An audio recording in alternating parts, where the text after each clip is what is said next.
अलक इकरा रब्बुकल अकरामुल्लज़ी अल्लमा bill कलम अल्लमल इंसान मा लम यअलम।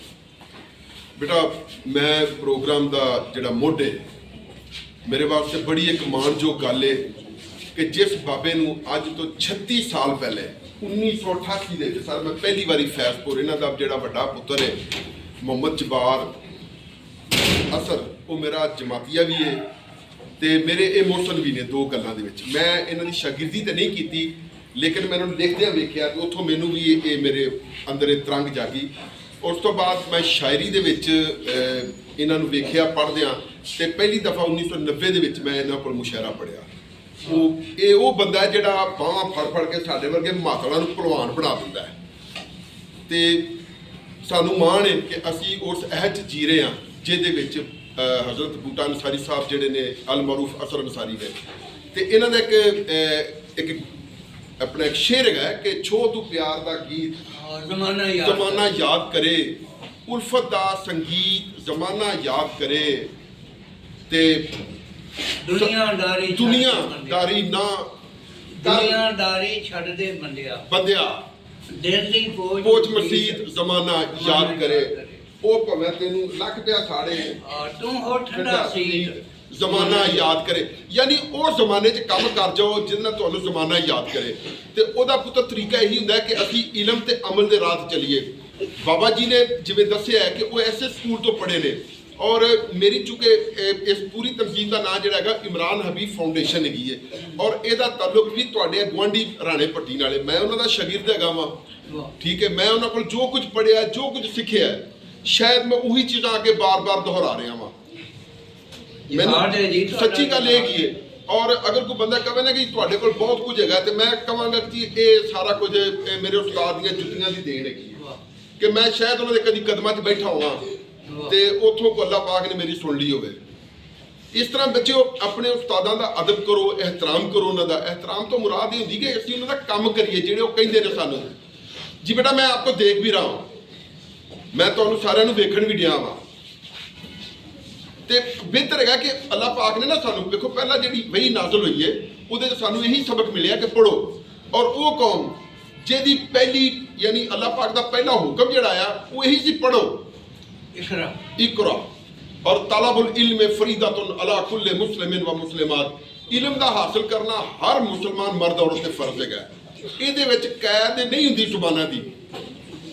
जिहड़ा बंदा भी मेहनत करदा है जिहड़ा बच्चा मेहनत करदा अज तुसीं वेखो अज अगर तुसीं मेहनत करोगे तो कल इहदा फल खाओगे। वेखो ना सर ने इत्थे दरखत लाए ने सर ने तो हो सकदा एक वक्त तो बाद इत्थों चले जाण लेकिन वो दरखत उन्हां दा फल वो हमेशा रहिंदा अपनी जगह ते। इसे करके अज कहते हैं कि मेरा ये ख्वाब है मेरा ये ख्वाब होवे मेरा ये ख्वाब होवे पढ़िया लिखिया पंजाब होवे मेरा ये ख्वाब होवे पढ़िया लिखिया पंजाब होवे हर बच्चे ते हथ किताब होवे हर पासे इल्म दियां खुशबूआं फैलन हर पासे इल्म दियां खुशबूआं फैलन जिवें महकिया कोई गुलाब होवे मेरा ख्वाब होवे पढ़िया लिखिया पंजाब होवे।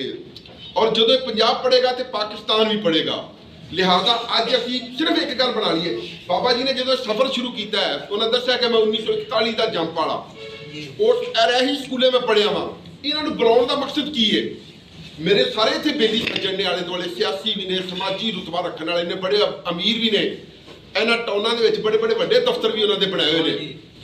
लेकिन जिहड़ा ना फैजपुर दे विच और पूरी पंजाबी दुनिया जिथे जिथे पंजाबी पढ़ी जाती है बोली जाती है कम अज कम एक करोड़ों लोगों की जुबान है उत्थे उत्थे एक नाम गूंजता है जिहदा नाम असर अंसारी है।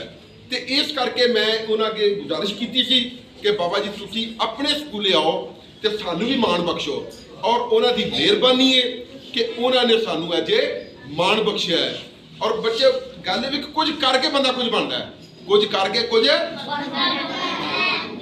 आखिरी गल मैं तुहानू कुरान पाक का पैगाम देना चाहना वा।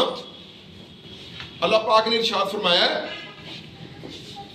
इन्नल्लाह ला युगय्यिरु मा बिकौमिन हत्ता युगय्यिरु मा बिअनफुसिहिम।